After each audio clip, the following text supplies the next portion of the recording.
నమస్తే, welcome to Suman TV. ఈరోజు career గైడెన్స్లో మనం డిస్కస్ చేయబోయే టాపిక్ ఇంజనీరింగ్. ఇంటర్ తర్వాత ఇంజనీరింగ్ అనేది ప్రతి ఇంట్లో ఉన్నమాట. ఇంజనీరింగ్ చేయాలి అనుకున్నప్పుడు మంచి ఇన్స్టిట్యూషన్లో చేయడం వల్ల భవిష్యత్తు కూడా చాలా బాగుంటుంది. ఆ విధంగా చూస్తే ITM university Gwalior placements and students పరంగా చూసిన ఇండియాలో అత్యుత్తమ యూనివర్సిటీ. సో ఈరోజు ఇంజనీర్లో ఏ కోర్స్ ట్రెండింగ్లో ఉన్నాయి, వాటి ఫ్యూచర్ ఏంటి, ఈ విషయాలన్నీ తెలియజేయడానికి ప్రస్తుతం మనతో పాటు ఉన్నారు క్రిస్టల్ ఎడ్యూ సర్వీస్ నుండి ITM university admission partner Balineni Venkaiah Naidu గారు మరియు గుత్తుల సూర్యప్రకాష్ గారు. వారితో మాట్లాడే ముందు ఒక్కసారి ఐటీఎం యూనివర్సిటీ ఏవి చూద్దాం.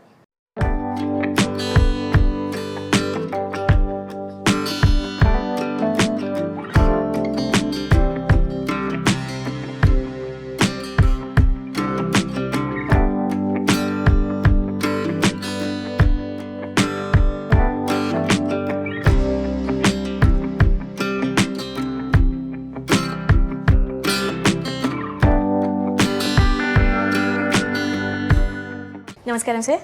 నమస్కారం సార్, ఇంజనీరింగ్ గత 20 సంవత్సరాల నుంచి ట్రెండింగ్లోనే ఉంది, ఇప్పుడు ట్రెండింగ్లోనే ఉంది, ఎప్పుడు ఇంజనీరింగ్ అనేది ట్రెండింగ్లోనే ఉంటుంది. అయితే ఇంకా బెస్ట్ కోర్సెస్ ఏమేమి ఉంటాయి సార్ ఇంజనీరింగ్లో? అంటే మనకు ఫ్యూచర్ ఇంకా బాగుండాలి స్టూడెంట్స్కి అంటే. అవునండి, మీరు అన్నట్లు గత 20-30 సంవత్సరాల నుంచి కూడా మనం వింటున్నాం ఇంజనీరింగ్ అనేది బాగా ట్రెండింగ్లో ఉంది. సో దాంతోపాటు ఈ టెక్నాలజీ అప్డేట్స్ వస్తున్నాయి. సో దాంట్లో మనకి అప్డేట్స్ వచ్చిన వాటిలో మనం ప్రజెంట్ వింటున్నది ఏంటంటే data science, machine learning, artificial intelligence, cyber security, ఇలాంటి కోర్సెస్ వింటూ ఉంటాం. అంటే సో మనకు బీటెక్లో ఎక్కువగా చూసే కోర్స్ ఏంటంటే కంప్యూటర్ సైన్స్. సో కంప్యూటర్ సైన్స్లో సబ్ బ్రాంచెస్ చాలా వచ్చాయండి. సో దాంట్లో డేటా సైన్స్, మిషన్ లెర్నింగ్ అనేది బాగా ట్రెండింగ్ అవుతూ ఉంటుంది. సో అయితే ఇప్పుడు ఈ ట్రెండింగ్ అయిన కోర్సెస్ ఎక్కడ చేయాలి, ఏ యూనివర్సిటీస్లో చేస్తే బాగుంటుంది అనేది మెయిన్ పేరెంట్స్ కావచ్చు, స్టూడెంట్స్ కావచ్చు చాలా అపోహలు ఉన్నాయి దాంట్లో. క్వశ్చన్ మార్క్ పెద్ద. సో చాలా క్వశ్చన్ మార్క్స్ ఉన్నాయి. సో ఆ క్వశ్చన్ మార్క్స్ని మనం క్లారిఫై చేయడానికి ఈరోజు ఇక్కడికి ఉన్నాం మనం. సో దాంట్లో ఏంటంటే ఇప్పుడున్న బీటెక్లో చేయాల్సిన మెయిన్ సెలెక్ట్ చేసుకోవాల్సింది ఎలా అంటే మనం ఏ కోర్స్ చేస్తే ఫ్యూచర్లో త్వరగా సెటిల్ అవుతాం, ఎక్కువ శాలరీ పొందుతాం అనేది మనకు ఇంపార్టెంట్. సో కాబట్టి దాన్ని బేస్ చేసుకొని మనం ఈరోజు క్లియర్గా డిస్కస్ చేయడానికి వచ్చాం కంప్యూటర్ సైన్స్లో కోర్సెస్. దాంట్లో ఏంటంటే మనం data science and machine learning. So data science, machine learning అనేది వీటితో పాటు కొన్ని యూనివర్సిటీస్లో ఏంటంటే ఆర్టిఫిషియల్ ఇంటెలిజెన్స్, మిషన్ లెర్నింగ్ కాంబినేషన్లో కోర్సెస్ ఉన్నాయి. సో కానీ డేటా సైన్స్లో ఒక పార్ట్ అనేది ఆర్టిఫిషియల్ ఇంటెలిజెన్స్ అనేది. అంటే డేటా సైన్స్ చేస్తే మనకి ఆర్టిఫిషియల్ ఇంటెలిజెన్స్, మిషన్ లెర్నింగ్ కూడా కవర్ అయిపోతుంది. సో అలాంటిది మన యూనివర్సిటీ ఐటీఎం యూనివర్సిటీలో డేటా సైన్స్, మిషన్ లెర్నింగ్ అనేది ఒక స్పెషలైజ్డ్ బ్రాంచ్ కాంబినేషన్ కోర్స్ ఇచ్చారు. అంటే ఆ కోర్సుని మనం చేస్తే ఇండస్ట్రీకి, ప్రాజెక్ట్స్కి సరిపడా నాలెడ్జ్ గెయిన్ చేస్తూ, ఎందుకంటే ఈ కోర్స్ యొక్క సిలబస్ని ఎవరు రెడీ చేశారంటే ఇండస్ట్రీ ఎక్స్పర్ట్స్. ఎలా దృష్టిలో పెట్టుకున్నారంటే ఫ్యూచర్ ఇంకొక 10 years వరకు సరిపడా కోర్స్ని, అంటే అలాంటి కంటెంట్ని మనం అటాచ్ చేసేసి ఇండస్ట్రీ ఎక్స్పర్ట్స్ ట్రైనింగ్ ఇస్తుంటారు. అలానే ప్లేస్మెంట్కి సంబంధించిన ట్రైనింగ్ కూడా దీంట్లో క్లియర్గా ఉంటుంది. అంటే 80% అనేది ప్రాక్టికల్గా, 20% మాత్రమే థియరిటికల్గా కాన్సన్ట్రేట్ చేసేసి కోర్స్ ఇస్తున్నాం. సో దీంతో పాటు మనకి కంప్యూటర్ సైన్స్లో మిగతా కోర్సెస్ కూడా ఉన్నాయి. అంటే మిగతా కోర్సెస్ మనకి సైబర్ సెక్యూరిటీ కావచ్చు, సో ఐఓటీ టెక్నాలజీ కానీ, so networking technology, cloud computing కానీ, సో ఇలా మనకి 20+ కోర్సెస్ ఓన్లీ కంప్యూటర్ సైన్స్లోనే ఇంట్రడ్యూస్ చేశారు. సో మరి ప్రతి కోర్స్ని ఎలా చేశారంటే కంప్యూటర్ సైన్స్లో ఒక సబ్జెక్ట్ని ఒక కోర్స్ లాగా డివైడ్ చేశారు. ఎందుకు అలా చేశారంటే ఇండస్ట్రీలో ఒక్కొక్క టెక్నాలజీ మీద ఒక ప్రాజెక్ట్ నడుస్తూ ఉంటుంది. సో దానికి అనుగుణంగా టెక్నాలజీ గెయిన్ చేసుకోవాలి, నాలెడ్జ్ గెయిన్ చేసుకోవాలని చెప్పేసి ఇండస్ట్రీ ఎక్స్పర్ట్స్ ఆలోచన చేసి సో ఎడ్యుకేషన్ సిస్టంలో ఒక రివల్యూషన్ వచ్చేసింది. సో దాంట్లో ఎస్పెషల్లీ మనకి సిఎస్సిలో వచ్చిందండి. సో ఆ సిఎస్సిలో ఈ సబ్ బ్రాంచెస్ వచ్చినప్పుడు కూడా సో ఏ కోర్స్ సెలెక్ట్ చేసుకుంటే నేను త్వరగా సెటిల్ అవుతాను, ఎక్కువ ప్యాకేజ్ వస్తుంది అనేది మనం తెలుసుకోవాలి. యాజ్ ఎ పేరెంట్గా అండ్ స్టూడెంట్గా కూడా మనం గెయిన్ చేసుకోవాలి. సో ఎప్పటికీ ఇంజనీరింగ్ అనేది ట్రెండే ఉంటుందండి, అది విషయం మనకు తెలిసిందే. సో దాంట్లో కంప్యూటర్ సైన్స్ అనేది ఒక స్పెషల్ బ్రాంచ్. సో ఈ కంప్యూటర్ సైన్స్లో సో టెక్నాలజీకి అనుగుణంగా మనకి కొత్త టెక్నాలజీస్ దీంట్లో ఇంట్రడ్యూస్ చేశారు. సో దాంట్లో స్పెషల్గా మనం ఇప్పుడు రెగ్యులర్గా వినే వర్డ్స్ ఏంటంటే ఆర్టిఫిషియల్ ఇంటెలిజెన్స్, మిషన్ లెర్నింగ్ అనే వర్డ్స్ బాగా వింటూ ఉంటాం. సో వీటితో పాటు ఇవి యాక్చువల్గా డేటా సైన్స్ అనే కోర్స్లో సబ్ పార్ట్స్. సో దాంట్లో డేటా సైన్స్ అనేది మేజర్ పార్ట్ కాబట్టి సో ఈ డేటా సైన్స్తో పాటు machine learning combination course ITM యూనివర్సిటీలో కాంబినేషన్ కోర్సుగా ఇంట్రడ్యూస్ చేశారు. సో దీనితో పాటు మనకి cloud computing and cyber security అనే కోర్సెస్ కూడా మనకి దీంట్లో ఇంక్లూడ్ చేసి ఉన్నాయి. సో దాంట్లో మనకి data science and machine learning వచ్చేసరికి so data science machine learning especially ఇండస్ట్రీకి ఎందుకు ఇంత ఇంట్రెస్ట్ చూపిస్తున్నారు ఈ కోర్సులో స్పెషల్గా అంటే so data science machine learning ఈ రోజున్న ప్రతి అప్లికేషన్ కనెక్ట్ అయిందండి. సో మనం ఈ రోజుల్లో సోషల్ మీడియా ఫేస్బుక్ కావచ్చు, ఇన్స్టాగ్రామ్ కానీ, యూట్యూబ్ కానీ ఏ టెక్నాలజీ ఓపెన్ చేసినా కానీ సో ఆటోమేటిక్గా ఫేస్బుక్ వచ్చేసరికి ఫ్రెండ్ రిక్వెస్ట్లు వస్తుంటాయి, ఫ్రెండ్ సజెషన్స్ వస్తుంటాయి. సో యూట్యూబ్కి వెళ్ళేసరికి మనం ఒక వీడియో చూడగానే అలాంటి వీడియో మనకి రికమెండేషన్ వస్తూ ఉంటుంది. సో అలా రికమెండేషన్ రావడానికి రీజన్ ఏంటంటే దాంట్లో డేటా సైన్స్ మిషన్ లెర్నింగ్ అనే ఒక కాన్సెప్ట్ దానికి ఇంక్లూడ్ అయ్యిందండి. సో దీంతోపాటు మనం ఆటోమేటిక్గా మనకి ఎవ్రీ మంత్ కరెంట్ బిల్లు మనం ఫోన్పే ద్వారా కానీ గూగుల్ పే ద్వారా పే చేస్తే నెక్స్ట్ మంత్ ఆటోమేటిక్గా మనకి రిమైండ్ చేస్తూ ఉంటుంది. అంటే ఈ రిమైండింగ్ కానీ రికమెండేషన్స్ కానీ ఎలా పాసిబుల్ అవుతున్నాయి అంటే ఈ అడ్వాన్స్ టెక్నాలజీస్ అయిన machine learning and data science concept. కాబట్టి దీన్ని దృష్టిలో పెట్టుకొని మన ఐటీఎం యూనివర్సిటీ ఏం చేసింది, అడ్వాన్స్ టెక్నాలజీస్ అయిన డేటా సైన్స్ మిషన్ లెర్నింగ్ కాంబినేషన్తో ఒక స్పెషల్ కోర్స్ని ఇంట్రడ్యూస్ చేసింది. మరి ఈ కోర్స్కి మరి ఆల్రెడీ మిగతా కాలేజెస్లో నార్మల్ కాలేజెస్లో కూడా ఇలాంటి కోర్సులు ఉన్నాయి కదా, మరి దీనికి స్పెషాలిటీ ఏంటంటే మిగతా కాలేజీలో ఉన్న ఏఐఎంఎల్ అనేది ఒక స్పెషల్ బ్రాంచ్ అండి. సో ఆర్టిఫిషియల్ మిషన్ లెర్నింగ్ అనేది కూడా ఒక చిన్న పార్ట్ అనమాట. అంటే దీంట్లో sub part of data science. So data సైన్స్లో ఒక పార్ట్ మాత్రమే అవుతుంది. అంటే డేటా సైన్స్ నేర్చుకున్న ఒక స్టూడెంట్ ఇండస్ట్రీకి వెళ్ళిన తర్వాత తను ఆర్టిఫిషియల్ ఇంటెలిజెన్స్ డెవలప్ చేసిన అప్లికేషన్ డెవలప్ చేయగలుగుతాడు, మిషన్ లెర్నింగ్తో చేసేది చేయగలుగుతాడు, అలానే డేటా సైన్స్ చేసేది చేయగలుగుతాడు.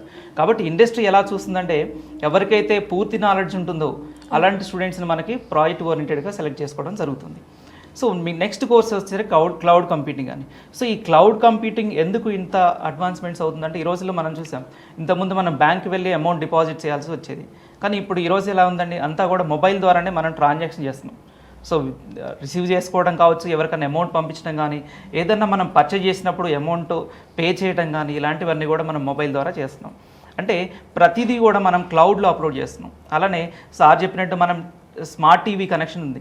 సో స్మార్ట్ టీవీ అంటే ఇంతకుముందు డిష్ టీవీ కనెక్షన్ పెట్టుకునే, ఈరోజు ఎలా ఉందండి, అంతా కూడా డైరెక్ట్ ఇంటర్నెట్ కనెక్షన్ పెట్టుకొని మనం సో ఓటీటీ ప్లాట్ఫామ్స్కి వెళ్తున్నాం. అంటే అంతా కూడా మనం మూవీస్ కావచ్చు, వీడియోస్ కానీ, లేదా స్టూడెంట్ ఆన్లైన్ క్లాసెస్ కానీ, కోవిడ్ ఎఫెక్ట్ మనం చూసాం, అంతా ఆన్లైన్ క్లాసెస్ అయిపోయినాయి. సో ఈ ఆన్లైన్ క్లాస్ చెప్పేటప్పుడు కూడా టీచర్ చెప్పిన విషయం ప్రతిదీ కూడా క్లౌడ్లో స్టోర్ అవ్వాలి. అంటే ఇంటర్నెట్లో ఎక్కడో ఒక దగ్గర స్టోర్ అవ్వాలి. అది మళ్ళీ స్టూడెంట్ తనకి ఫ్లెక్సిబిలిటీగా ఉన్నప్పుడు మళ్ళీ లిసనింగ్ ఉంటాడు, అంటే చూడగలుగుతాడు. అంటే ఇలాంటివి చేయగలుగుతున్నామంటే క్లౌడ్ టెక్నాలజీ ఫ్యూచర్లో ఎంత ఫ్యూచర్ ఉంటుందనేది మనకు తెలిసింది, అర్థమైపోతుంది దీంట్లో.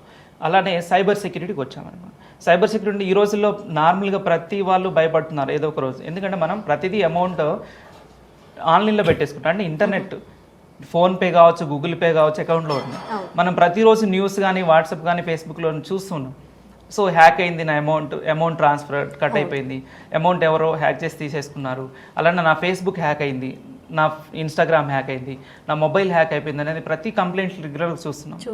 సో ఇలాంటి సిచ్యువేషన్స్లో ప్రతి కంపెనీ, అంటే ఒక సాఫ్ట్వేర్ కంపెనీ ఒక సాఫ్ట్వేర్ ప్రోడక్ట్ని తయారు చేసిందంటే సో దాంట్లో కంపల్సరీ సెక్యూరిటీ ప్రొవైడ్ చేయాలి మనం. సో ఆ సెక్యూరిటీ ఎవరు ప్రొవైడ్ చేయగలుగుతారు అంటే ఒక సైబర్ సెక్యూరిటీ స్పెషలిస్ట్ మాత్రమే చేయగలుగుతారు. అంటే అప్లికేషన్ డెవలప్ చేసేటప్పుడే మనం సెక్యూరిటీ ప్రొవైడ్ చేయాలి దానికి. ఎందుకంటే మనం ప్రతిదీ కూడా ఇంటర్నెట్లో స్టోర్ చేసుకుంటున్నాం. అంటే స్మార్ట్ టెక్నాలజీస్లో, మొబైల్స్లో కావచ్చు, ల్యాప్టాప్లో కావచ్చు, ఇలాంటి స్టోరేజ్ డివైస్ని ప్రొటెక్ట్ చేయాలంటే కంపల్సరీ సైబర్ సెక్యూరిటీ అనే టెక్నాలజీ చాలా అవసరం ఉంటుంది. సో రానున్న రోజుల్లో మనం రీసెంట్గా న్యూస్లో చూస్తే సో రానున్న 2030 కల్లా యావరేజ్గా 2,50,000 మంది రిక్వైర్మెంట్ ఉంటుంది ప్రతి సంవత్సరం రిక్రూట్మెంట్లో. అంటే ఒక సాఫ్ట్వేర్ ఇండస్ట్రీలో ఒక మేజర్ పార్ట్ రిక్రూట్మెంట్ దేంట్లో జరగబోతుందంటే సైబర్ సెక్యూరిటీలో జరగబోతుంది. అంటే ఒక స్టూడెంట్ బీటెక్ ఈరోజు సైబర్ సెక్యూరిటీ సెలెక్ట్ చేసుకుంటే సో తను బీటెక్ పాస్ అవుట్ అయిపోయే లోపలికి సో వేకెన్సీస్ ఎక్కువ ఉంటాయి, అంటే ఆపర్చునిటీస్ ఎక్కువ ఉంటాయి. అంటే పర్టికులర్గా నేను మళ్ళీ ఇంటర్వ్యూకి వెళ్ళి సెలెక్ట్ చేయాలి అనేది ఆప్షన్ ఉండదు. సో సెర్చ్ చేసుకోవాలి, జాబ్ సెర్చ్ చేసుకోవాలనే ఒక భయం ఉండాల్సిన అవసరం లేదు. ఎందుకంటే ఆపర్చునిటీస్ ఎక్కువ ఉన్నప్పుడు సో దానికి ఆటోమేటిక్గా జాబ్ వచ్చే ఛాన్సెస్ ఎక్కువ ఉంటాయి. ఎందుకంటే అడ్వాన్స్ టెక్నాలజీ వైపు మనం మూవ్ అవ్వాల్సి వస్తుంది. అయితే సార్ మీరు చెప్పండి, కంప్యూటర్ సైన్స్లో ఐటీఎం యూనివర్సిటీలో కంప్యూటర్ సైన్సే కాకుండా ఇంకేం బ్రాంచెస్ ఉన్నాయి? ఐటీఎం వచ్చేటప్పటికి మీరు జాగ్రత్తగా చూస్తే మనకి ప్రతి సంవత్సరం చాలా కోర్సెస్ మారుతూ ఉంటాయి. అయితే ఇక్కడ ఐటీఎం వచ్చేటప్పటికి ఏం చేస్తుందనంటే ఇండస్ట్రీకి, అంటే ఫ్యూచర్లో ఏదైతే the important for a man అనే దృష్టితో ఏం చేస్తున్నారంటే ప్రతి సంవత్సరం కొత్త కోర్సెస్ ఇంట్రడ్యూస్ చేస్తున్నారు. చాలామందికి ఏంటంటే ఇక్కడ లోకల్ కాలేజెస్లో సార్ ఈసీఈ ఉంటుంది, త్రిబుల్ ఉంటుంది, మెకానికల్ ఉంటుంది, సివిల్ ఉంటుంది అని ఒక మార్క్ ఉంటుంది. అయితే ఈ మార్క్లో మనం ఐడెంటిఫై చేయవలసింది ఏంటి అని అంటే ఐటీఎం వచ్చేటప్పటికి ఒకవేళ ఎలక్ట్రానిక్స్ అండ్ కమ్యూనికేషన్ ఇంజనీరింగ్ ఉంది, అది ఎప్పటి నుంచో ఉంది. అయితే మరి ఇక్కడ కొత్తగా ఏముంది సార్, కొత్తగా స్టూడెంట్ ఏం చేస్తాడో అని చాలామందికి అపోహ ఉంటుంది. అయితే ఇక్కడ ఐటీఎంకి వచ్చేటప్పటికి ఏంటంటే ఎంటైర్లీ సిలబస్ డిఫరెంట్గా మారుతూ ఉంటుంది. ఒకప్పుడు చూడండి మనం పెద్ద టెలివిజన్స్ యూజ్ చేసేవాళ్ళం, తర్వాత టెక్నాలజీ మారుతూ వచ్చింది. ఇప్పుడు థిన్ సైజ్, చాలా చిన్న సైజులో ప్రతిదీ మానిటర్ చేయగలుగుతున్నాం. అలాగే ఇక్కడ ఏం చేస్తున్నారు అని అంటే ఎలక్ట్రానిక్స్ అండ్ కమ్యూనికేషన్ ఇంజనీరింగ్ తీసుకున్నాం అనుకోండి, ఆ స్టూడెంట్ అనే వాళ్ళకి 80% ప్రాక్టికల్లే ఉంటుంది, 20% మాత్రం థియరిటికల్ ఉంటుంది. అందులో రోబోటిక్స్ అవనివ్వండి. ఇప్పుడు చూడండి, పాత రోజుల్లో ఒక సర్జరీ చేయాలంటే ఒక డాక్టర్ మీద డిపెండ్ అవ్వడం, ఆ సర్జరీస్ చాలా టైం పట్టేది. అయితే ఇప్పుడు ఈసీఈలోనే రోబోటిక్స్ అని, ఇంటర్నెట్ ఆఫ్ థింగ్స్ అని ఇలా చాలా ఇంట్రడ్యూస్ చేశారు. చూడండి, ఇప్పుడు సర్జరీస్ అనేవి చాలా ఈజీగా కామన్గా అయిపోయి ఒక patient with in fraction of సెకండ్స్లో వెళ్ళి హ్యాపీగా వచ్చేస్తున్నారు. అంటే రోబోటిక్స్ అంటే ఉండే కొద్దీ మన హ్యూమన్ వాల్యూ కన్నా అంటే మెషినరీ అనేది చాలా ఇంపార్టెంట్. అది దేని ద్వారా జరుగుతుంది అంటే ఎలక్ట్రానిక్స్ అండ్ కమ్యూనికేషన్ ఇంజనీరింగ్. అంటే ఒక బ్రాంచ్ని మనం సెలెక్ట్ చేసుకునే ముందు పిల్లడు ఆలోచించాలి. అందరూ చూడండి ఒకవైపే పరిగెట్టరు అందరూ పిల్లలు. పేరెంట్స్ ఏదైనా ఒక డెసిషన్ తీసుకునే ముందు మా వాడు రీసెర్చ్ అండ్ డెవలప్మెంట్ చేయాలనుకుంటున్నాడా లేకపోతే ప్రోగ్రామింగ్ డెవలప్మెంట్లో అనుకుంటున్నారా? చూడండి, ఒకవేళ నేను ప్రోగ్రామే డెవలప్ చేస్తాను అని అంటే ఈరోజు సైంటిస్టులు ఉండరు. అలాగే ఇక్కడ కూడా మనం ఏదైతే వాళ్ళకి అనుగుణంగా ఉందో, ఇక్కడ చాలామంది ఏంటి అని అంటే కొంతమందికి కొత్తగా ఏదో ఇన్నోవేటివ్గా ఆలోచిస్తూ ఉంటారు. ఆ ఇన్నోవేటివ్గా ఆలోచిస్తున్నప్పుడు వాళ్ళకి ఏం కావాలని అంటే ఎలక్ట్రానిక్స్ అండ్ కమ్యూనికేషన్ ఇంజనీరింగ్. అదేవిధంగా మీరు ఎలక్ట్రికల్ అండ్ ఎలక్ట్రానిక్స్ ఇంజనీరింగ్ ఉంది. ఇందులో మనం జాగ్రత్తగా చూసుకున్నట్లయితే ఈ ఎలక్ట్రికల్ నార్మల్గా పాత రోజుల్లో చూడండి, మనం చిన్న పల్లెటూరులో ఉన్నప్పుడు ఒక ట్రాన్స్ఫార్మర్ పేలిపోతే దాన్ని మానిటర్ చేయడం కోసం ఒక 2-3 days పట్టేది. ఈ రోజు చూడండి సింపుల్గా సెకండ్స్లో ఫ్రాక్షన్ ఆఫ్ సెకండ్స్లో. ఎలాగనంటే టెక్నాలజీ మారుతుంది. ఆ టెక్నాలజీస్ ఎలా చేంజ్ అవుతున్నాయి అనేది మనం ఇక్కడ బాగా నేర్చుకోగలం ఐటీఎంలో. అదేవిధంగా మీరు చూసుకున్నట్లయితే మెకానికల్ ఇంజనీర్స్ మనం చూసుకున్నట్లయితే పాత రోజుల్లో విత్ డ్రైవర్ కార్స్ ఉండి, ఇప్పుడు డ్రైవర్లెస్ కార్స్ వస్తున్నాయి. అదంతా మెకానికల్ డిపార్ట్మెంట్. అంటే స్టూడెంట్ యొక్క ఇంట్రెస్ట్ బేస్ చేసుకుని పేరెంట్స్ దానికి అనుగుణంగా వాళ్ళకి ఆ డిపార్ట్మెంట్లో ప్లేస్ చేయాలి మనం. అదేవిధంగా సివిల్ చూసుకున్నట్లయితే మీరు సివిల్ ఇంజనీర్స్. ఈరోజు చూడండి కన్స్ట్రక్షన్స్ అనేవి చాలా ఈజీ అయిపోయాయి. అవంతా ఎలాగనంటే సివిల్. ఇక్కడ నేను ఒకటే సజెషన్ ఏంటి అని అంటే ఐటీఎం యూనివర్సిటీలో మీరు ఏ బ్రాంచ్ తీసుకున్నా, అది ఈసీఈ అవనివ్వండి, త్రిబుల్ అవనివ్వండి, లేదా సివిల్ అవనివ్వండి, మెకానికల్ అవనివ్వండి, ఇక్కడ మా యూనివర్సిటీ నుంచి సపోర్ట్ చేసేది ఏంటంటే మిగతా వాటిలా కాకుండా, మిగతా కాలేజెస్లా కాకుండా ఇక్కడ ఏంటంటే 80% ఆఫ్ ది ప్రాక్టికల్. సార్ అలాగెలా ప్లేస్ చేయగలుగుతున్నారు అని అంటే the syllabus is designed by industrial experts. Normal వాళ్ళ చేత లేకపోతే ఎవరిని అంటే వేరే వాళ్ళ సజెషన్స్ కాకుండా industry experts. We know that ఫ్యూచర్లో మనకి డ్రైవర్లెస్ కార్స్ అని, సోలార్ వెహికల్స్ అని ఇలా చాలా ట్రెండింగ్ అవుతున్నాయి. వాటిని బేస్ చేసుకుని ఈ సిలబస్ అనేది ఉంటుంది. దీంతో పాటు ఐటీఎం అనేది ఇంకో బ్రాంచ్ని సపోర్ట్ చేస్తుంది, లేదా ఇంకో బ్రాంచ్ని ఇంట్రడ్యూస్ చేసింది, అదే అగ్రికల్చర్ ఇంజనీరింగ్. ఈ రోజున చూడండి, ఒకప్పుడు మనం ఇందిరాగాంధీ గారు ఉన్నప్పుడు ఇండియాలో ఫుడ్ కొరత వచ్చినప్పుడు చాలా బాధపడ్డారు ఇండియాలో. ఈ రోజు నరేంద్ర మోడీ గారు ఏమనుకుంటున్నారు అని అంటే మనము ప్రపంచానికి మొత్తానికి ఫుడ్ సపోర్ట్ చేయాలని అనుకుంటున్నారు. That is nothing but agriculture engineering. అంటే ఒక ప్రోడక్ట్ని మనం పండించగలుగుతున్నాం. ఇప్పుడు చూడండి, రైస్ అనేది మనం ఎన్ని రోజులన్నా స్టోర్ చేయగలుగుతున్నాం. ఒక ఫ్రూట్ తీసుకుంటే మనం స్టోర్ చేయలేం. ఆ ఫ్రూట్ అనేది ఎలా స్టోర్ చేయాలి అవన్నీ నేర్చుకునేది ఈ అగ్రికల్చర్ ఇంజనీర్. ఆ సిలబస్ కూడా మా ఐటీఎం వాళ్ళు ఆ విధంగానే డిజైన్ చేశారు. ఏ విధంగా ఒక ప్రోడక్ట్ అనేది మనం తీసుకున్నప్పుడు ఎన్ని డేస్ స్టోర్ చేయగలం. ఈ రోజు మనం చూసుకుంటే హ్యాపీగా ఇండియా నుంచి చాలా ప్రోడక్ట్స్ అదర్ కంట్రీస్ సప్లై చేయగలుగుతున్నాం. That is completely based on agriculture. అయితే సైన్స్ స్టూడెంట్స్ వాళ్ళంటే చదువుకోవాలి, కానీ ఇంజనీరింగ్ మాత్రం ప్రాక్టీసే చేయాలంటారు. Yes, definitely good. ఎందుకనంటే నిజంగా ప్రాక్టీస్ చేయకుండా ఒకవేళ మనం బై హార్ట్ అనేది పనిచేయదండి. ఇప్పుడు ఫర్ ఎగ్జాంపుల్ నేను ఒక సివిల్ ఇంజనీర్ని బై హార్ట్ చేసేసి నేను ఏదో కన్స్ట్రక్షన్ చేద్దామంటే అవ్వదు.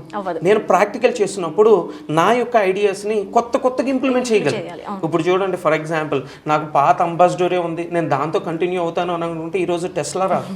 అవునా కదా? మెకానికల్ స్టూడెంట్ వాళ్ళు ఏం చేస్తారు, కొత్తగా ఆలోచించారు. Without driver how to introduce, అటువంటి ప్రాక్టికల్స్ ఇక్కడ జరుగుతూ ఉంటాయండి. అందుకనే ఐటీఎం యూనివర్సిటీకి అన్ని పర్మిషన్స్ ఉన్నాయి. మీరు జాగ్రత్తగా నెట్లో కానీ సెర్చ్ చేస్తే ఎవరైనా ఐటీఎం యూనివర్సిటీకి NAAC పర్మిషన్ అన్నీ ఉన్నాయి, A to Z. ఇప్పుడు ఫర్ ఎగ్జాంపుల్ ఒక ఇండస్ట్రీని పెట్టి ISO మనకి మార్క్ రావాలంటేనే మినిమం 3 years అబ్జర్వ్ చేస్తారు. మాకు 12+ మార్క్స్ ఉన్నాయి. అంటే దాని అర్థం ఎంత స్టాండర్డ్ అనేది ఐటీఎం మెయింటైన్ చేస్తుంది అనేది అందరూ గ్రహించాలి. చెప్పే మాటల్లోనే అర్థమవుతుంది సార్. Yeah, sure. సార్ అయితే ఐటీఎం యూనివర్సిటీలో ప్లేస్మెంట్స్ ఎలా ఉంటాయి సార్? మరి విద్యార్థుల ప్లేస్మెంట్స్ అనేది చాలా ఇంపార్టెంట్ కదా. అవునండి. ప్లేస్మెంట్స్కి వచ్చేసరికి ఎలా ఉంటుంది? సో మనం బీటెక్ కానీ ఏదైనా డిగ్రీ చేసినా కానీ సో మనం కంప్లీట్ అయిన తర్వాత ప్లేస్మెంట్ కోసం వెళ్తూ ఉంటాం. సో ఇక్కడ ఏంటంటే ITM structure completely industrial exposure based ఉంటుంది. సో ఎలా అయితే చెప్పాం 80% ప్రాక్టికల్ 20% థియరీ అనేది. సో ఇండస్ట్రీ రిక్రూట్ చేసుకునేటప్పుడు కూడా వాళ్ళ కాన్సన్ట్రేషన్ అంతా ప్రాక్టికల్ నాలెడ్జ్ ఎంతవరకు ఉంది, సో ఎంత నాలెడ్జ్ ఉంది అనేది వాళ్ళు టెస్టులు పెట్టేసి కండక్ట్ చేసి తీసుకుంటారు. సో ఐటీఎం యూనివర్సిటీ కరికులం ఎలా ఉంటుందంటే from the first year onwards, అంటే ఫస్ట్ ఇయర్ నుంచే వాళ్ళ ట్రైనింగ్ అంతా కూడా ప్లేస్మెంట్ ఓరియంటెడ్, అలానే ప్యారలల్గా ప్రాక్టికల్ నాలెడ్జ్ గెయిన్ చేస్తూ ప్రాజెక్ట్ ఓరియంటెడ్. అలానే సెకండ్ ఇయర్లో వాళ్ళని ఇండస్ట్రియల్ టూర్ ఉంటుందండి. అంటే ఇండస్ట్రీ ఎక్స్పర్ట్స్ని తీసుకొచ్చి ట్రైనింగ్ ఇవ్వడం, ప్లేస్మెంట్ ట్రైనింగ్, అలానే ఇండస్ట్రీస్కి విజిట్ చేయించడం, అంటే ఇంటర్న్షిప్స్ అని ఉంటుందండి. సో ప్రతి స్టూడెంట్ తన బీటెక్లో 4 ఇయర్స్లో కంపల్సరీ ఇంటర్న్షిప్ చేయాలి. సో ఇంటర్న్షిప్ ఇంపార్టెంట్ అండి. ఎందుకంటే ఇంపార్టెంట్, ఇండస్ట్రీకి వెళ్ళిన తర్వాత వీళ్ళు చేయాల్సింది ప్రాక్టికల్గా వర్క్ చేయాలి, అంటే ఒక ప్రాజెక్ట్ మీద వర్క్ చేయాలి. ఆ ప్రాక్టికల్ ఎక్స్పోజర్ కోసం వీళ్ళకి ఇంటర్న్షిప్ అనే ఒక ట్రైనింగ్ ఉంటుంది. అలానే ప్లేస్మెంట్స్కి వచ్చేసరికి 100% ట్రైనింగ్ ఉంటుంది. అంటే మా ఐటీఎం యూనివర్సిటీలో ఇప్పటి వరకు 85% ఆఫ్ ది సక్సెస్ రేట్ ఉందండి. సో ప్లేస్మెంట్ ప్యాకేజ్ గురించి స్టూడెంట్ ఆలోచిస్తుంటాడు. ఎందుకంటే జాబ్ అనేది సో 1 lakh 2 lakh కాకుండా పరాణం. సో ఎవరేజ్గా మనం ఈ రోజుల్లో మనం సస్టైన్ అవ్వాలంటే కంపల్సరీ మినిమం ఒక 50,000 యావరేజ్గా ఉన్నప్పుడు సస్టైన్ అవుతాం. సో ఐటీఎం యొక్క యావరేజ్ ప్యాకేజ్ వచ్చేసి 5.5 lakhs అండి. సో హైయెస్ట్ ప్యాకేజ్ స్టూడెంట్స్ ఎప్పుడు కూడా యూనివర్సిటీలో జాయిన్ అయ్యేటప్పుడు హైయెస్ట్ ప్యాకేజ్ చూస్తుంటారు. సో ఇప్పటివరకు హైయెస్ట్ ప్యాకేజ్ యూనివర్సిటీలో ఐటీఎంలో 48 lakhs పరాణం ఉందండి. సో అంటే అంత గెయిన్ చేస్తున్నారు ప్యాకేజెస్. అంటే కంప్లీట్గా ట్రైనింగ్ ఎలా బేస్ చేసుకుని ఉంటుంది అంటే ప్రాక్టికల్ ఓరియంటెడ్, అలానే ప్లేస్మెంట్ ట్రైనింగ్ బేస్ చేస్తున్నాం. సో ఎన్ని కంపెనీస్ విజిట్ చేస్తున్నాయి? సో టాప్ ఎంఎన్సీస్ కంపెనీస్లో ఇప్పటివరకు ఇండియాలోనే మీరు అన్ని యూనివర్సిటీస్ కంపేర్ చేస్తే సో ఇండియాలోనే ఆ టాప్ యూనివర్సిటీస్లో హైయెస్ట్ రికార్డు ఉంది ఏంటంటే ఐటీఎం యూనివర్సిటీ అండి. ఒకటే రోజులో 2000+ ప్లేస్మెంట్స్ ఇచ్చిన రికార్డు ఓన్లీ ఐటీఎం యూనివర్సిటీకి ఉంది టోటల్ ఇండియాలో. సో అంటే ఎలా పాసిబుల్ అవుతుందంటే ఈ యూనివర్సిటీ ఐటీఎం యూనివర్సిటీ కంప్లీట్గా 512 యూనివర్సిటీస్ కంపెనీస్తో డైరెక్ట్ ఎంఓయూ ఉందండి ప్లేస్మెంట్ రిక్రూట్మెంట్ కోసం. సో అంటే ఎవ్రీ స్టూడెంట్ తన బీటెక్ ఫైనల్ ఇయర్కి వచ్చేసరికి ప్లేస్మెంట్స్ అయిపోవాలని చెప్పేసి ఒక మోటోతోని so placement team, placement experts అన్నీ కూడా అంటే సో ఈ ప్లేస్మెంట్ రిక్రూట్మెంట్ టీమ్ ఎవరంటే ఆల్రెడీ ఇండస్ట్రీలో వర్క్ చేసి రియల్ టైంలో ఉన్న హెచ్ఆర్స్ని రిక్రూట్ చేసుకొని ఒక ప్లేస్మెంట్ ప్రొసీజర్ని ఫాలో అవుతుంది. అంటే పిల్లోడితో స్టూడెంట్కి కంప్లీట్గా అకాడమిక్ ట్రైనింగ్తో పాటు ప్లేస్మెంట్ ట్రైనింగ్. సో ఐటీఎం ప్లేస్మెంట్స్లో ఎందుకు అంత సక్సెస్ రేట్ ఉంది అంటే రీజన్, సో ఐటీఎం యూనివర్సిటీలో డిఫరెంట్ టోటల్ ఇండియాలో ఉన్న అన్ని స్టేట్స్ నుంచి డిఫరెంట్ స్టూడెంట్స్ వస్తుంటారండి. అంటే ఇక్కడ నుంచి ఒక స్టూడెంట్ వెళ్ళాడు అంటే అతని కమ్యూనికేషన్ స్కిల్స్ అండ్ అలానే ఎలా ఉంటుంది, బాడీ లాంగ్వేజ్ ఎలా ఉంటుంది, బిహేవియర్ ఎలా ఉంటుంది, సో టీమ్ మేనేజ్మెంట్ ఎలా ఉంటుంది. ఎందుకంటే ఒక కంపెనీలో మనం వెళ్ళి వర్క్ చేసేటప్పుడు డిఫరెంట్ ఏరియాస్ నుంచి అంటే డిఫరెంట్ లొకేషన్స్ నుంచి ఎంప్లాయీస్ వస్తూ ఉంటారు. సో ఆ టీంతో మనం ఎలా కమ్యూనికేట్ అవుతున్నాం, ఎలా మేనేజ్ చేయాలన్న విషయాలు కూడా మనం నేర్చుకోగలుగుతాం ఐటీఎం యూనివర్సిటీ. అయితే సార్ ఐటీఎం యూనివర్సిటీ బ్రాంచెస్ ఎక్కడెక్కడ ఉన్నాయంటారు? సో గ్వాలియర్ అండి, ఐటీఎం యూనివర్సిటీ గ్వాలియర్ ఉంటుంది. సో మెయిన్ యూనివర్సిటీ లొకేషన్ అక్కడ కంప్లీట్గా అయితే అక్కడ గ్వాలియర్లో ఉంది. అయితే మన సౌత్ పిల్లలు సార్ అదైతే నార్త్ కదా, మరి అక్కడ వెదర్కి అదంతా అలవాటు పడాలి, ఎలా ఉంటుంది అక్కడ లొకేషన్? సో ఎలా ఉంటుందంటే ఫస్ట్ స్టూడెంట్స్ ఆలోచించేది ఈరోజు మనం ఒక స్టేట్ దాటి వేరే లొకేషన్కి వెళ్ళినప్పుడే మనం అబ్రాడ్కి వెళ్ళాలని వేరే లొకేషన్. ఇప్పుడు చాలా మంది స్టూడెంట్స్ ఏంటంటే బీటెక్ అయిపోయిన తర్వాత అడ్జస్ట్ అవుతారు. ఎందుకంటే క్లైమేట్ ఎలా ఉంటుంది, ఫుడ్ గురించి ఆలోచిస్తారు. ఫస్ట్ యాజ్ స్టూడెంట్గా అడిగేది ఏంటంటే సౌత్ ఇండియన్ ఫుడ్ ఉంటుందా. సో కంప్లీట్గా అక్కడ హాస్టల్ సౌత్ ఇండియన్ పిల్లలకి సౌత్ ఇండియన్ ఫుడ్ ఉంటుంది, నార్త్ ఇండియన్స్ వాళ్ళకి నార్త్ ఇండియన్ ఫుడ్ ఉంటుంది. మన సౌత్ ఇండియన్స్కి ఇక్కడ నుంచి వెళ్ళే స్పెషల్గా ఎవరైతే చెఫ్స్ ఉంటారో కుక్ వాళ్ళ టీం అక్కడ నుంచే ఉంటుందండి. And food process. Then next వచ్చేసి క్లైమేట్ అంటారా. సో క్లైమేట్ ఇండియాలో ఎక్కడ ఎక్కువ డిఫరెన్సెస్ ఉంటుందండి. సో ఒకటి లాంగ్వేజ్ ప్రాబ్లం ఉంటుంది. సో లాంగ్వేజ్ అనేది మనం ఇక్కడ నుంచి అక్కడికి వెళ్ళామంటే లాంగ్వేజ్ని ఇంకా ఇంప్రూవ్ చేసుకోగలుగుతాం. అదే మన లోకల్ కాలేజ్ చదివితే ఇక్కడ మ్యాక్సిమం తెలుగులోనే మాట్లాడుతుంటారు స్టూడెంట్స్, కమ్యూనికేషన్ ఇంప్రూవ్ చేసుకోవడం ఉండదు. సో వేరే వాళ్ళతో మనం కమ్యూనికేట్ అయిపోయి టీమ్ లీడ్ ఎలా మేనేజ్ చేయాలి, టీమ్ మేనేజ్మెంట్ ఎలా చేయాలన్న విషయాలు మనకి ఇక్కడ రావు. కానీ అది అక్కడ వచ్చే అవకాశం చాలా ఎక్కువ ఉంటుంది. సార్ చూసుకుంటే ఇప్పుడు మనకి ఇంజనీర్లో శాలరీస్ ఎలా ఉంటాయి ఎంఎన్సీ కంపెనీల్లో? ఇక్కడ వెంకయ్య గారు చెప్పినట్టుగా నార్మల్గా అయితే మేడం ప్రతి ఒక్కరు యావరేజ్గా మనం చూసుకున్నట్లయితే మీరు పర్సంటేజెస్లో ఇప్పుడు ఏ కాలేజ్ అయినా దాని పర్ఫార్మెన్స్ అనేది పర్సంటేజెస్లో క్యాలిక్యులేట్ చేస్తాం. ఇక్కడ మా ఐటీఎం యూనివర్సిటీకి వచ్చేటప్పటికి ఏంటి అని అంటే పర్సంటేజ్ వచ్చేటప్పటికి 85% ప్లేస్మెంట్స్ జరుగుతున్నాయి మేడం. 15% అనేది మనం ఎందుకు అని అంటే కొంతమంది బ్యాక్లాగ్ స్టూడెంట్స్ ఉండొచ్చు ఇవి, కానీ 85%లో యావరేజ్గా సార్ చెప్పినట్టుగా 5.5 తోటి ఉన్నారు అందరూ. మొన్న లాస్ట్ ఇయర్ మనకి హైయెస్ట్ ప్యాకేజ్ వచ్చేటప్పటికి 48 lakhs per annum వచ్చింది. అది హైయెస్ట్ ప్యాకేజ్. అదేవిధంగా మనం అక్కడ అంటే ఇక్కడ చాలామంది మీరు ఇందాక అడిగినట్టుగా ఒక డౌట్ ఏంటంటే సార్ ఇక్కడ సౌత్ నుంచి వెళ్ళి నార్త్లో అడ్జస్ట్ అవ్వగలరా అని అంటే, ఇప్పుడు చూడండి ప్రతి పేరెంటు కష్టపడి చదివించుకునేటప్పుడు అనుకుంటారు ఓకే మీరు జాగ్రత్తగా చూసుకున్నట్లయితే ఇంటర్ కంప్లీట్ అయిన తర్వాత బీటెక్లోకి వేసేటప్పుడు చాలా ఇంపార్టెంట్ స్టెప్ అది. చిన్న మిస్టేక్ జరిగినా తన కెరీర్ మొత్తం అలాగే రౌండ్ ఆఫ్ అయిపోతుంది. ఇప్పుడు ప్రతి పేరెంట్ ఏమనుకుంటారు, నేను బీటెక్ మా అబ్బాయి కానీ అమ్మాయి కానీ ద బెస్ట్ సొసైటీలో ద బెస్ట్ పొజిషన్లో ఉండాలని అనుకుంటారు. దాంట్లో ఒక మంచి గ్లోబల్ ప్రోడక్ట్ తయారవ్వాలని అనుకుంటారు వాళ్ళు. అందుకనే ఇంటర్ కంప్లీట్ అయిన తర్వాత చాలా ఆలోచిస్తారు, చాలా రీసెర్చ్ చేస్తారు. అయితే ఇక్కడ ఐటెమ్ యూనివర్సిటీలో మనం చూసుకున్నట్లయితే నాట్ ఓన్లీ ఫ్రమ్ ఇండియా, చాలా కంట్రీస్ నుంచి ఉన్నారు స్టూడెంట్స్ అనేవి. చాలా కంట్రీస్ నుంచి వచ్చి చదువుతున్నారు అని అంటే compulsory there is a vast difference between other universities and ITM. ఖచ్చితంగా. అందుకోసం మనం ఒకవేళ ఇక్కడి నుంచి ఒక పిల్లవాడిని పంపించినప్పుడు అక్కడ అట్మాస్ఫియర్కి అడ్జస్ట్ అవ్వడానికి మినిమం 1 month పడుతుంది కంపల్సరీ. ఇప్పుడు నేనైనా ఒక కొత్త ఎంఎన్సీ కంపెనీకి వెళ్ళాను అనుకుందాం మనం. ఎంఎన్సీ కంపెనీకి వెళ్ళినప్పుడు అక్కడ బిహేవియర్స్ అంతా డిఫరెంట్గా ఉంటాయి. నేను ఒక పల్లెటూరు నుంచి వచ్చాను ఫస్ట్ ఒక 10 days నేను అడ్జస్ట్ అవ్వకపోవచ్చు, కానీ నేను వాళ్ళ తయారవుతాను. అవునా కదా? నేను ఒక గ్లోబల్ ప్రోడక్ట్ అవ్వాలి అని అంటే కంపల్సరీ నాకు ఆ చేంజ్ అనేది ఉండాలి. ఈ విలేజ్ అంటే విలేజ్ అట్మాస్ఫియర్ ఇవే ఉన్నాయి అని అంటే రేపు పొద్దున మనము అదర్ కంట్రీస్లోకి వెళ్ళి లీడ్ చేయలేం. ఇప్పుడు మీరు చూసుకున్నట్లయితే ఐటీఎం యూనివర్సిటీలో ఎక్కువ పెద్ద పెద్ద కంపెనీస్ ఐబిఎం ఇటువంటి కంపెనీస్ వస్తున్నప్పుడు వాళ్ళు not only in India they will place in other countries also. మంచి కాలేజ్ కావాలి అంటే ఖచ్చితంగా అడ్జస్ట్ అవ్వాల్సింది. Yes compulsory. ఇంకోటి ఏంటి అని అంటే నా ఫ్యూచర్ బాగుండాలి అని అంటే ఖచ్చితంగా చూడాలి. ఎందుకనంటే నేను ఇప్పుడు ఒక జాబ్ వచ్చినప్పుడు నేను ఈ కంట్రీలోనే చేస్తానని రూల్ లేదు.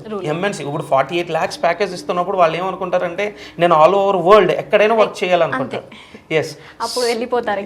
Yes definitely. దానికోసం అనేసి ఐటీఎంలో చదివినప్పుడు ఏంటి అని అంటే ఫస్ట్ ఇయర్ నుంచి కమ్యూనికేషన్ స్కిల్స్ అవనివ్వండి, నెక్స్ట్ ప్రతి దాంట్లోనే. ఇంకో విషయం ఏంటంటే ఇక్కడ ఉన్న స్టూడెంట్స్ని ఇక్కడ ఏంటంటే బ్యాచెస్గా డివైడ్ చేస్తారు. అంటే అందరూ ఒకేలాగా ఉంటారని రూల్ లేదు, డిఫరెంట్ మెంటాలిటీస్ ఉంటారు. ఈ మెంటాలిటీస్ అన్నిటిని ఒకలా చేయాలి అని అంటే ఫస్ట్ ఇయర్లోనే వాళ్ళు ఏం చేస్తారంటే డివైడ్ చేస్తారు గ్రూప్స్గా. ఈ గ్రూప్స్ అన్నిటిని మెర్జ్ చేసి ఒక సింగిల్ అంటే ఒక్క వర్డ్లోకి తయారు చేస్తారు. అది ఐటీఎం యూనివర్సిటీ యొక్క ప్రత్యేకత. Thank you sir. Thank you. So విన్నారు కదా, మంచి ప్లేస్మెంట్స్ పొందాలి అనుకుంటే మీరు చదువుతున్నది మంచి యూనివర్సిటీ ఉండాలి. మీరు ఏ నిర్ణయం తీసుకున్నా ఒకసారి మంచిగా ఆలోచించి నిర్ణయం తీసుకోండి. క్రిస్టల్ ఎడ్యు సర్వీస్ వాళ్ళు మీకు ఏది గైడ్ చేయాలన్నా కానీ ఎప్పుడు మీ ముందు అవైలబుల్గా ఉంటారు.